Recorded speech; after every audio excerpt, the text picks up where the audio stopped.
After 5 years and 15 working trips, the film From Hollywood to Hanoi has finally been completed and is showing in cinemas around the United States, France, and Italy. The movie's producer, Tiana came to Vietnam to tell us about the film before she's off to Japan for its release there next week.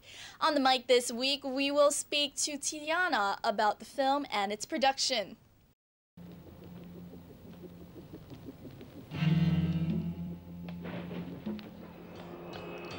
In 1987, Tiana returned to Vietnam for the first time in 24 years in order to reconnect with her roots and for a newborn with a changing, growing Vietnam. Seeking to reconcile her American self with her Vietnamese one, Tiana traveled extensively over the next several years, interviewing and documenting the country and its people through photography, film, and video. I began to search for relatives and wondered if they would recognize me. Hi Tiana, welcome you to our On the Mic. From Hollywood to Hanoi is firstly introduced to Hanoi's audience. Why do you choose this time to show it?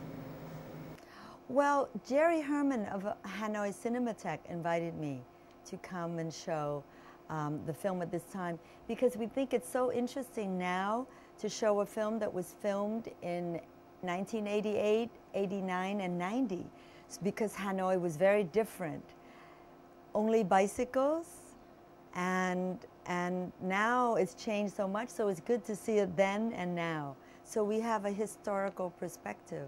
Could you tell us the reason why you named the film From Hollywood to Hanoi? Because I come from Hollywood. I was living in Hollywood, and I wanted to visit where I was born, which at the time was called Saigon, but I wanted to go north where I had never been. It was forbidden, and I wanted to go where it's forbidden to go. So Hanoi was like the magic place, a secret place, and I was so glad that I did. What is the film's message? Oh, the film message is healing, reconciliation, coming together. You know, during a war, people are so traumatized. There's great tragedy, there's death, there's the worst kind of human sadness, and families are divided. So after the war, we have to come together, and like in the song of Trịnh Công Sơn, Tôi sẽ đi thăm. And when I was a little girl, I dreamed, you know, I had these wonderful dreams about that someday I would revisit my country. So the song Tôi sẽ đi thăm was very, very important in, you know, in my psychology, in my psyche, and in my dreams. So I was really happy that through the film I was able to connect with the people. So we reunited families, you know. Tiana was born in Saigon and lived there until 1966 when she moved with her family to America. As an actress, she has appeared in a variety of feature films and TV series. Married to famed American screenwriter Sterling Siliphant, whose film of In the Heart of the Night won an Oscar Prize, and becoming an only female student of Kung Fu master Bruce Lee, Tiana has been interacting with A-list celebrities in the US and Europe for the past 3 decades. Today, she continues to act, write, film, and also organize aid projects in Vietnam. How did you come to Hollywood? I came to Hollywood because I always wanted to be an actress, ever since I was a little girl, because I came to America when I was little. Bruce Lee brought me out to Hollywood. I was in Virginia, and it was during the Vietnam War, or the American War, and I got to meet Bruce Lee in Virginia at Taekwondo Karate tournament, and he was doing a tournament in Los Angeles, in Long Beach. So he said, you should come and you follow your dream as an actress. So Lý Tử Long, Bruce Lee, encouraged me to follow my dream as an actress. So I was the first Vietnamese American in Hollywood. How was the film received by the Vietnamese and American public? They loved it. The audiences all over the world the French, we showed at Centre Pompidou, Paris, and they loved it, the French audience. We showed in many schools, we showed in many theaters, in movie theaters, because this was a film, 35 ly, 35 millimeter, and we showed in many film festivals, and we got standing ovation. People got up, and my parents, my father and mother, they were so proud of me. And we were in Time magazine.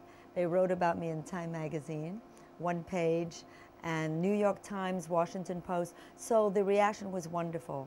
But, you know, some Vietnamese, the older people, I never changed. I thought we're all Vietnamese.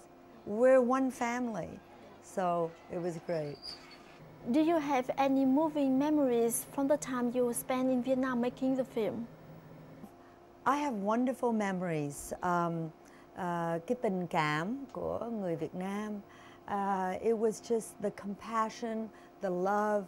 People who suffered so much during the war welcomed me as like a niece returning home, and the Vietnamese leaders, General Vo Nguyễn Giáp and Bác Đồng, Bác Phạm Văn Đồng. So many people welcomed us. I got to go to the home of nhiều lãnh đạo Việt Nam, Nguyễn Văn Linh and Nguyễn Cơ Thạch, and oh, it was just wonderful. But then the people in the countryside and the people in the village, mấy người làm ruộng and all that, the welcome was so beautiful. I changed my whole life to come back to Vietnam again and again and raise money to help the children, because we work with the orphans and the clinic. So I have a nonprofit foundation to go back and help. So it was so many stories. I was with a woman, she was very, very poor, and she gave me rice to eat. And I almost broke my tooth because the rice had the stone in it. And I gave her some money because she was very poor, and she didn't want to take the money. So I took my earrings. I said, please take as a souvenir my gold earring, like your beautiful earrings that you have on. And she said, I will just take one, and you keep the other one, so we could remember each other. And she said, I would never sell it.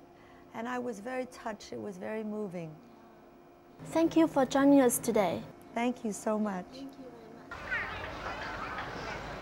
I hadn't been to my auntie's house in over 20 years.